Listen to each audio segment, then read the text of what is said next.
Welcome to the Deep Dive. Today we're taking a truly fascinating plunge into a single, really profound source. It's a powerful sermon, or Bayan, from Maulana Tariq Jameel, recently shared on YouTube.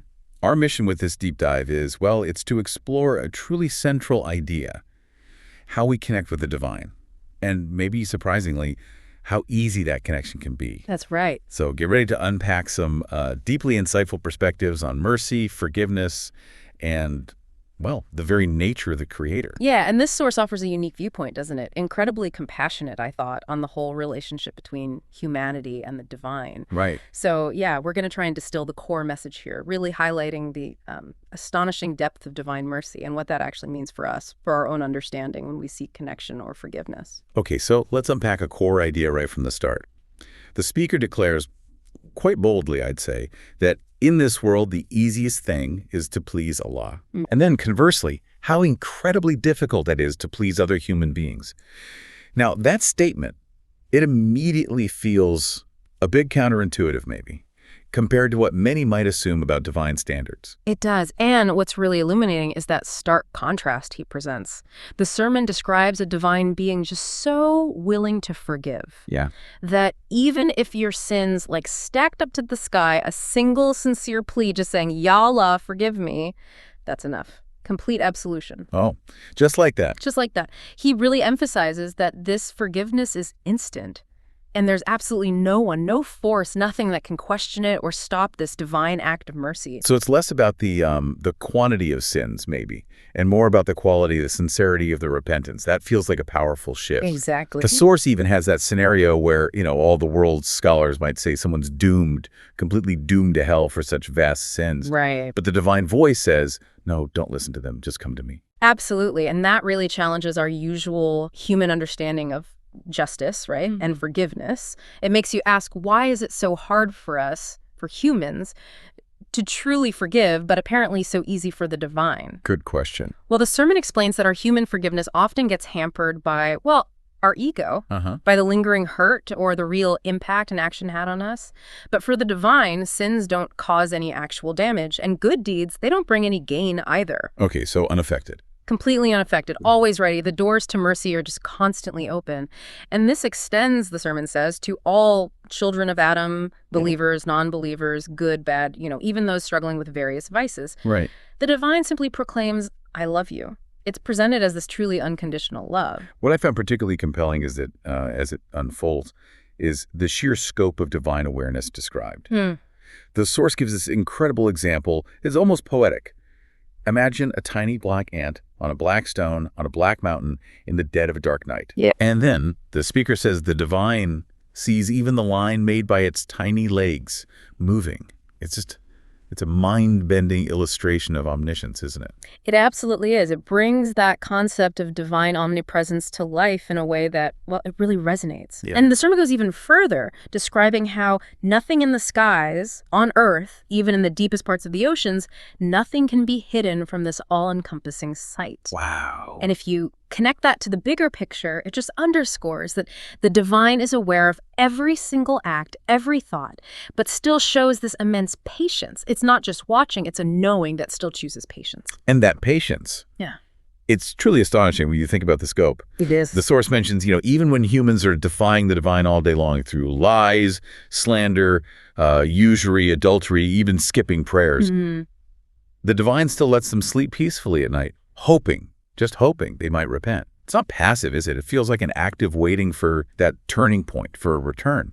Yes, exactly. And this profound patience is shown even more clearly through some powerful imagery later on. Like what? Well, like the natural elements practically pleading for permission to punish wrongdoers. The ocean, it says, daily asks permission to flood them. The earth asks to swallow them. The angels ask to strike them down. No.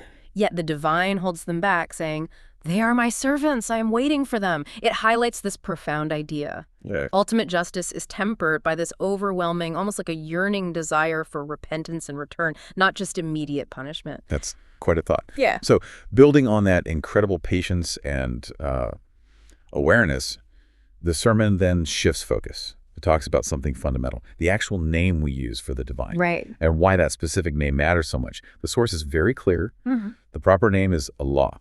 And the commonly used term Khuda is seen as, well, inadequate, even incorrect. Why is that distinction so important here? That's a really crucial point about specificity, and about absolute uniqueness. The sermon explains that Khuda is Persian from Khuda, meaning self-existing. Okay, sounds reasonable. Sounds reasonable, but critically, it can be pluralized. You can say Khudan, meaning gods. Ah, I see. And the speaker argues that the divine needs a name that cannot be pluralized, emphasizing that absolute oneness, that singularity. Allah is presented as that unique, non-pluralizable proper name. And using that name. Calling upon Allah with utmost sincerity, according to the sermon, brings immense joy to the divine. And then it lists many of Allah's attributes: Ar-Rahman, the most merciful; Al-Ghaffar, the forgiver; Al-Qayyum, the self-sustaining. Right, connecting back to the mercy. Exactly. Emphasizing aspects of his nature that are just central to this surprising ease of connection and the boundless mercy we've been discussing. Right. And beyond just the name, the source also talks a lot about the Quran, right? Oh, definitely. Calling it the king of all heavenly books. Yeah. Even Ayatul Kursi, that specific verse within it, is called its king. It's described as Allah's direct, unchangeable word. Yes, the significance given to the Quran is profound. It's beautifully depicted, almost like a spiritual feast, like a colorful and beautiful tablecloth, just laden with every kind of spiritual food, like physical food nourishes the body. That's a nice analogy. It is. And then, strikingly, the sermon says that if this Quran were revealed to a mountain, the mountain would shatter into pieces, just from its majesty and might. Wow, that illustrates its power. Tremendous power. Yeah, it shows its profound impact, its unyielding truth. It's presented as decisive, utterly free from doubt, a testament to its divine origin and permanence, a complete guide for humanity. Okay, shifting slightly, the discussion around mortality in the sermon, it's quite direct. Everyone will taste death. Simple as that. Mm-hmm. Stark. Yet, interestingly, life is still presented with this, persistent hope. People even at 80 planning for 100 years. So, in this finite life we have, what's the ultimate goal, according to this source? The ultimate goal, as it's laid out, is pretty clear.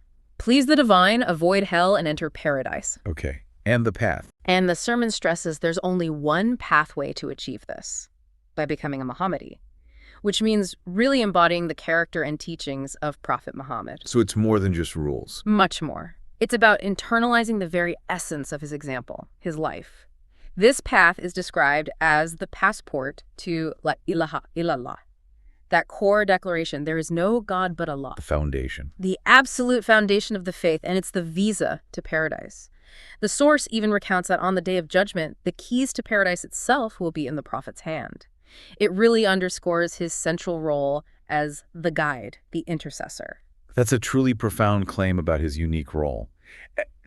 Didn't the sermon mention an anecdote about him choosing humility over immense power? Oh, yes. A very vivid one. It recounts an offer made to Prophet Muhammad. Choose between kingship and prophethood, or servitude and prophethood. Kingship, meaning real power. Exactly. Keys to all the earth's treasures were offered, but he chose servitude. He said, I choose servitude. It really emphasizes humility and dedication as the core example for us, for humanity.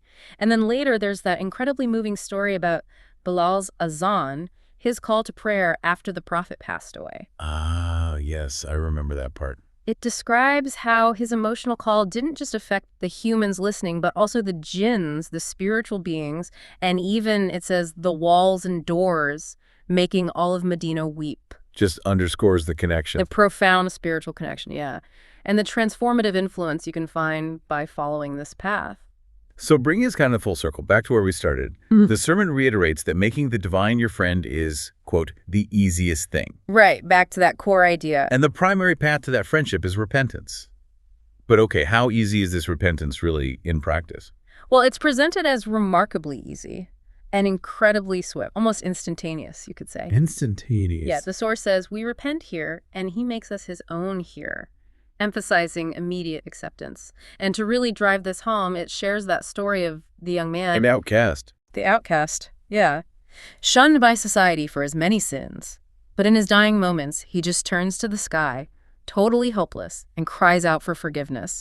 And despite his past, the divine immediately declares him a friend, instructs Prophet Moses to arrange his burial, even promising forgiveness for anyone who participated in the funeral. That's incredible.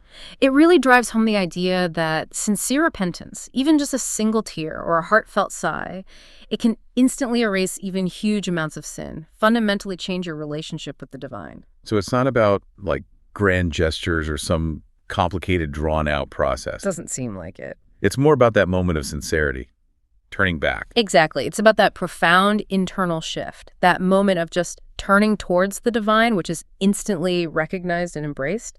The sermon even extends this. How so? Suggesting that if that young man, through his sincere repentance, had asked for forgiveness for the entire community, it too would have been granted. The whole community. Yeah. Based on his plea. That's the implication. It just highlights the immense, almost overwhelming breadth of divine mercy.